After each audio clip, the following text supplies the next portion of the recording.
remember we met. I can tell by your smile. Hello guys, ASC solutions में आप लोगों का स्वागत है। आज की क्लास में हम लोग बात करेंगे इंग्लिश ग्रामर के अंदर बिल्कुल बेसिक चीज़ों की। बेसिक का मतलब मैं काफ़ी बार देखता हूँ कि बहुत सारे बच्चों के सामने प्रॉब्लम क्रिएट होती है कि कहते हैं कि सर इंग्लिश में ये नहीं है वो नहीं है। तो कुल मिलाकर अगर मैं आपको समझाऊँ तो आज इंग्लिश के अंदर हम इज़, एम और आर इन तीन चीज़ों के बारे में बात करेंगे, क्योंकि सबसे बड़ा इशू ये क्रिएट होता है कि बच्चों को इज़, एम, आर तो पता होते हैं पर एक्चुअल में किसका यूज़ कहाँ और कैसे करना है ये हमारे सामने सबसे बड़ा हेडेक क्रिएट होता है। तो आज की क्लास में मैं आप लोगों को इज़, एम, आर के बारे में बिल्कुल बेसिक से ग्राउंड टू अर्थ लेवल पर समझाऊंगा, ताकि और आप मेरे साथ हर बात को पूरा ध्यान से सुने, समझें, ऑब्जर्व करें। और फिर भी अगर आपको कोई डाउट हो तो अपने सारे डाउट्स यहाँ कमेंट बॉक्स में जरूर डालें। तो शुरुआत करते हैं इज़, एम, आर को लेकर। तो देखिए गाइज, इज़, एम और आर ये तीन वर्ड्स। अगर मैं आपको इज़, एम, आर के बारे में बिल्कुल बेसिक बताऊं तो इज़ का मतलब होता है, एम का मतलब होता है हूँ और आर का मतलब होता है हो। मतलब अगर आप इंग्लिश की शुरुआत कर रहे हो तो आप जानते हो कि आपको इंग्लिश की शुरुआत हमेशा इज़, एम, आर से करनी होती है और इज़, एम, आर इसका पूरा फाउंडेशन होता है। तो मैंने आपको बेसिक बताया कि इज़ का मतलब होता है, एम का मतलब होता है हूँ, आर का मतलब होता है हो। तो जहाँ पर भी आपके सामने किसी स्टेटमेंट के अंदर है, हूँ, हो, इस तरह की बातें चीज़ें आती हैं तो वे सारे के सारे फॉर्मेट इज़, एम, आर के कहलाते हैं। अब इसे बनाया कैसे आता है मैं आपको बताता हूँ। देखिए, अगर आपके सामने किसी स्टेटमेंट का सब्जेक्ट ही शी, इट या कोई भी नाम हो तो उसके साथ हमेशा लिखा जाता है इज़। मतलब आप ऐसे भी समझ सकते हैं कि अगर आपके सामने किसी स्टेटमेंट का सब्जेक्ट को सिंगुलर थर्ड पर्सन है, थर्ड पर्सन का मतलब कोई तीसरा व्यक्ति है, तो उसके लिए भी आप ही, शी, इट इस तरह की चीज़ों का यूज़ कर सकते हैं। दूसरी बात, अगर आपके सामने किसी स्टेटमेंट का सब्जेक्ट आई है तो आई के साथ हमेशा एम लगता है, ठीक है। इसके अलावा अगर आपके सामने किसी भी स्टेटमेंट का सब्जेक्ट वी, यू या दे हैं तो उसके साथ हमेशा आर लगता है। तो जब आप इंग्लिश ग्रामर को सीख रहे हैं या बिल्कुल बेसिक टेंस से आप जानने की कोशिश करेंगे तो आपको ये दो तीन चीज़ें पता होनी चाहिए कि ही, शी, इट नेम के साथ इज आता है, आई के साथ एम आता है, वी, यू, दे के साथ आर आता है, ठीक है। अब ये तो मैंने बहुत छोटी सी बताई, लेकिन सबसे बड़ी बात है कि हमें इसका स्ट्रक्चर कैसे बनाना है। मतलब अगर मैं आपको सीधे सीधे लफ्ज़ों में समझाऊं तो आज की क्लास में मैं आपको सिर्फ ये बताऊंगा कि इज़, एम, आर के पॉजिटिव और नेगेटिव कैसे बनाए जाते हैं, क्योंकि जब तक हमें इज़, एम, आर के पॉजिटिव और नेगेटिव नहीं आएंगे तब तक हम इस कॉन्सेप्ट को किसी भी हाल में क्लियर नहीं कर सकते।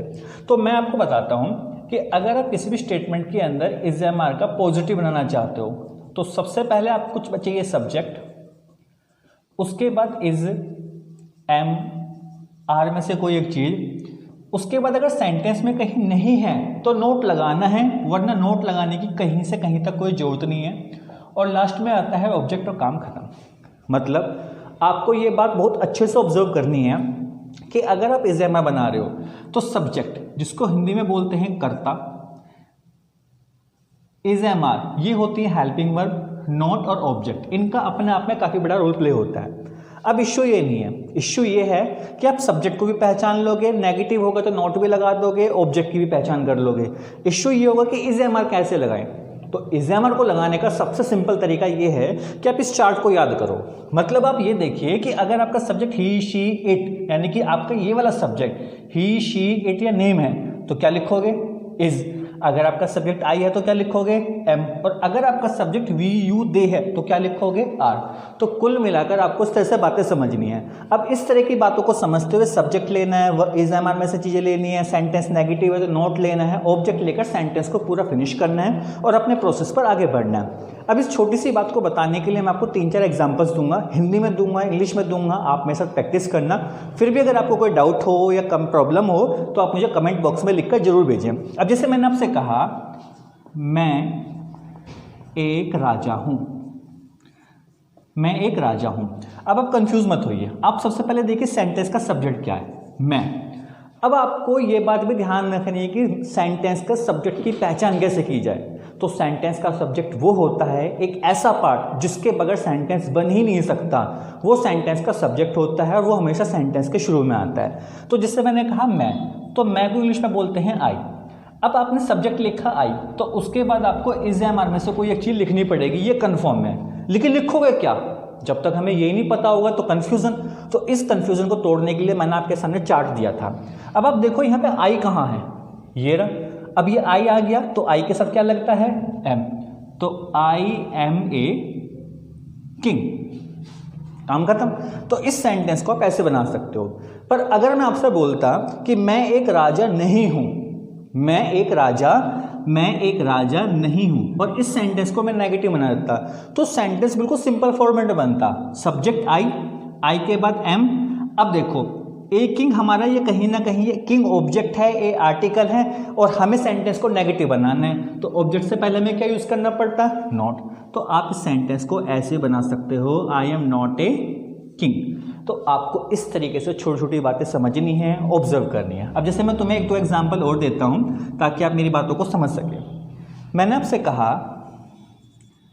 वह मेरा मित्र नहीं है, वह मेरा मित्र नहीं है। अब देखिए आपने इस सेंटेंस को पकड़िए, वह मेरा मित्र नहीं है। आप मेरा से पकड़ चुके हो कि यहाँ मैं एक आदमी को लेकर बात कर रहा हूँ, मेरी होता तो फीमेल होता, तो वह मेरा मित्र यानी कि दोस्त नहीं है, तो वह को क्या बोलते हैं? ही। अब आपने सब्जेक्ट ही लिखा, उसके बाद आपको क्या चाहिए? इज एमआर में से कोई एक चीज। तो आप ये देखो कि ही के साथ क्या लगता है। पहले देखो ही कहाँ है, ये रहा, तो ही के साथ क्या लगता है? इज। तो ही इज आ गया। उसके बाद क्या लिखोगे? नेगेटिव वर्ड, क्योंकि सेंटेंस में नहीं आ गया। नॉट माई फ्रेंड, तो he is not my friend. तो इस तरीके से बातें आपको समझनी है, ऑब्जर्व करनी है और मेंटेन करते हुए आगे समझना है कि इस एमआर के पॉजिटिव और नेगेटिव किस तरीके से बनाए जाते हैं। हालांकि अगर आपको फिर भी किसी सेंटेंस पे कोई कंफ्यूजन हो तो आप इस सेंटेंस को कमेंट बॉक्स में अपने कमेंट्स पूछ सकते हैं, मैं आपको वहीं से इनके जवाब दे दूंगा। Thank you very much.